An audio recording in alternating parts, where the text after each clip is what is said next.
On August 15, the year 2000, before Jiang Zemin visited the U.S., to drum up momentum, and demonstrate to the West how open-minded and wise he was, Jiang arranged for Mike Wallace, the host of CBS's 60 Minutes, to interview him. Jiang pretended to have a magnanimous attitude, and indicated that the purpose of the interview was to promote the friendship between China and the U.S. However, Wallace was quite straightforward with him, and hit the nail on the head when he pointed out that Jiang was the last major communist dictator in the world, and that Jiang sounded like a full-fledged politician, with no candor. Jiang, lack of the most basic concept of the law, had many embarrassing moments in the interview.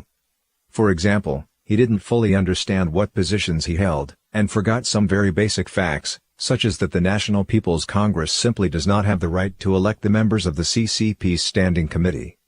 He claimed that the press should be a mouthpiece of the party, and that China has a different situation from the West for implementing democracy. Of course, the most laughable part was Jiang's smear of Falun Gong, by saying that Falun Gong founder, Li Hongzhi, had claimed to be a reincarnation of the Lord Buddha, and a reincarnation of Christ, and preached an apocalyptic doctrine about the end of the earth, and how the planet would explode. Jiang had also said that Falun Gong had driven thousands of its members to commit suicide. With the mention of Christ, he was trying hard to incite hatred from the American public. The truth is, though, that Falun Gong's founder never claimed to be a reincarnation of Buddha or Jesus. What's more, in '98 and '99, Mr. Li told thousands of people in a large audience that the destruction of the earth that had been predicted by many to occur in '99 would not take place, and Falun Gong's teaching is against killing and suicide. Jiang was so eager to spread hatred, that his outlandish claims turned into rumor-mongering. From the special interview with Mike Wallace, people obviously were unable to see Jiang's wise image, but instead, witnessed his demeanor as a rascal, and his loose tongue. It must be pointed out, that when Jiang lied to Wallace in his capacity as the head of state, he took advantage of China's national prestige to slander Falun Gong, and in turn, harmed the entire prestige of China. Jiang was satisfied though, with his talking and laughing merrily in front of the American reporter. However, only 3 months later, he turned fumed with rage, before a Hong Kong junior reporter. Jiang was meeting with Tung Chee-hwa, Hong Kong's chief, who came to Beijing to report on his post.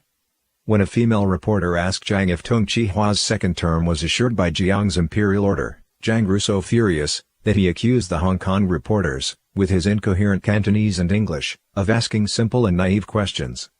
He said to the reporters in English, "You are too simple, too naive, and I'm angry." The whole process lasted 4 minutes.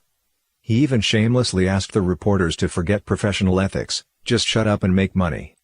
Wallace didn't make Jiang explode, however, a young woman reporter easily did that. Jiang, tearing up his mask, exploded and showed his true color in front of the world. This must have made Wallace regretful. After venting his rage before Hong Kong reporters, Jiang probably realized that he had crossed the line.